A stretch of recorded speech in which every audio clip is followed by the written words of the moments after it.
Hey y'all, I would say I'm going to start a new segment, but I'm not going to. This will probably be the only time I'm going to talk to you about tea and a book.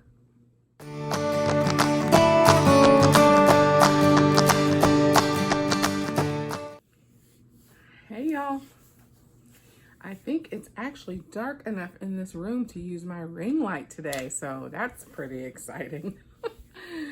I am making this video to talk about two things. One is this book, Turning Point. Thanks so much to some random woman who emailed me from HarperCollins to ask me if I would be interested in reading this book. Her name was Jacqueline, I think, but she emailed me and told me that Paula Chase is a co-founder of the Brown Bookshelf, which is an organization that seeks to raise awareness and focus on Black stories and Black writers. So obviously I said, yes, please send me that book. So that's a middle grade book I'm going to talk about today. And then the other one is my Sipsy. Now, I know that it's supposed to be called Sipsy because it says Sipsy right here. But most of the things about it doesn't have the space, and so it looks like Sipsy to me. So I usually call it Sipsy, but my Sipsy box.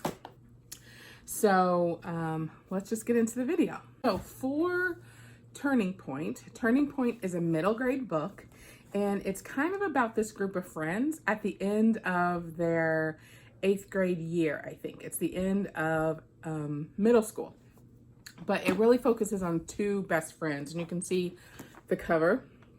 I might use this one for my beautiful cover block in the Our Lost Library bingo game for July, because I just love this cover. The two girls are named Monique and Rashida. Monique is a dancer. They're both dancers, but Monique has been taking advanced and gifted classes for dance and has gotten into the summer experience with another of the girls' friends, Mila. And they're going off to stay at this college campus to study for 3 weeks with Ballet America. And then Rashida, who didn't make it into the gifted program, is still a little bit salty about that, but she's staying back at home. She lives with her aunts in this kind of low income, they all live in this low income housing community. And she's going to be at home. She lives with her aunt, and she's going to spend her whole summer doing a lot of stuff with the church, which her aunt is really involved with. So I really liked this story a lot. They are 13 years old, and I think it really tackles a lot of things that people will be able to relate to. So for example, they're both, like I said, living in a low income housing community. And Mo goes off to this really fancy place with people who've been dancing and have a lot of money and resources to put into their extracurricular. So she's really feeling out of place. She's one of the only two, she and her friend Mila are the only two Black girls who are at the summer intensive.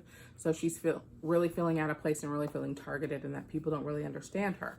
And then Shida is back at home, and she is trying to be a good girl, but she likes this boy who just happens to be Mo's brother. And she feels like she can never do anything right. She's being held to a high standard by her aunt, who really wants her to help people walk in Christ. So I really enjoyed the book. I thought it was really relatable. It's certainly a mirrors and windows book for me. So I'd say I'm going to give it probably 4 out of 5 stars. It is middle grade. I would say there's a bit of trigger warning for sexual assault. There's not a specific assault, but there is a fear and an over closeness that's unwelcome. So I think it's really great for 13-year-olds, especially to be able to read a book like this and recognize some situations that they might be in, but also that it's important to talk to their important adults about it. So I would still recommend this book. I also think that for the majority of girls, particularly Black girls, We know that they are put in situations younger and younger where they feel uncomfortable or are not sure how to get out of situations where they're feeling in danger. So I think it's really great to have books like this. So would recommend. And it was a quick read. So I liked it. I also liked that it's not standard English. I hate to use the word standard English, but the girls and their friends and family speak African-American vernacular English throughout. And there's a scene where one of the white girls at the dance school tries to correct Mo, and she is not having it. So I really appreciated that scene too. Okay, tea. I love tea. I probably don't love tea as much as I think I love tea. I love coffee, but I still love tea. And I have different teapots in every room of my house. One thing that I figured out that is if you are a bit of a pack rat, a little bit of a hoarder, that calling something a collection is one way to kind of get people off your back about it. So I have a teapot collection that is only about 6 or 7 teapots. And I have them all over the room, all over my house. And I put one here. It's Alice in Wonderland, which is one of my Wizard of Oz. It's a Wizard of Oz teapot. That's Toto on the top. And then I also have a Turkish teapot on the window up there that I found in a thrift shop, and I thought it was super cool. So I put that up in the window. I'm probably never gonna use it for actual water and tea. So the Sips by box is monthly. I don't know if you can get it more often, but I get it monthly. And they basically send you 4 to 5 teas based on what you've said you like in tea. So it asks you, do you like sweet? Do you like floral? Do you like spicy? This is not an ad. Okay, I am not getting paid for this. I just thought, since I just opened it, I would look at the teas that I got and share that with you. So I already tried the first one. It is a Miracle Tree Organic Moringa tea, superfood energy. It's a chai infusion tea. Chai is one of those things I love trying different ones. So I made it earlier as an iced tea. I also really enjoy or really like when my beverages have caffeine in them. It makes it feel like there's a reason why I'm drinking it, which is stupid, but whatever.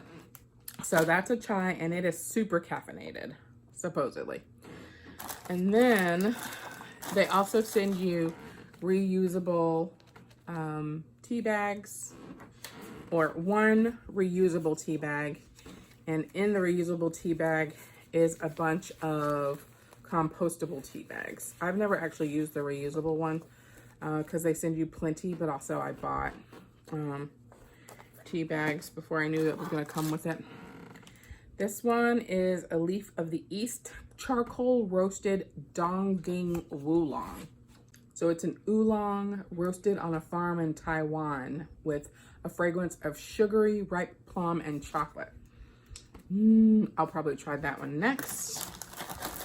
There's almost always a green tea, and I think I need to change my preferences for Sipsy because I don't really love green tea, and I often try 1 cup and then give the green tea to a friend of mine. So this one is gunpowder green tea. It's a famous green tea and hand rolled into pellets that resemble gunpowder. It has a bolder flavor than most green teas. I actually think maybe I burn them, like maybe I have the temperature too high because you're not supposed to have it so high for green tea. And then the last one, which I'm really excited about, so obviously it is the smallest little sampling, is Cherry Rhubarb Cobbler, and by Pinky Up. That's the company that makes it. And it has pineapple pieces, apple, a rooibos tea, blackberry leaves, rhubarb pieces, rose petals, and cherry, and a little bit of stevia extract. So too bad you don't have smell-o-vision, because I think that one's gonna be awesome. All right, so I'm excited about those. I've been getting the Sipsy box for probably 6 months. I think I bought it for myself in January, and I really enjoy getting it. I love getting it every month and being able to see what I got in the box. So I'll probably keep it going for a while. I've stopped other subscription services because it starts to feel a little indulgent. But you never know. I might get the Bookish Box one back because I miss some of those things. All right, so that was the Sips Buy box and middle grade Turning Point. Let me know what you think by dropping a comment below. Don't forget to subscribe. See you soon.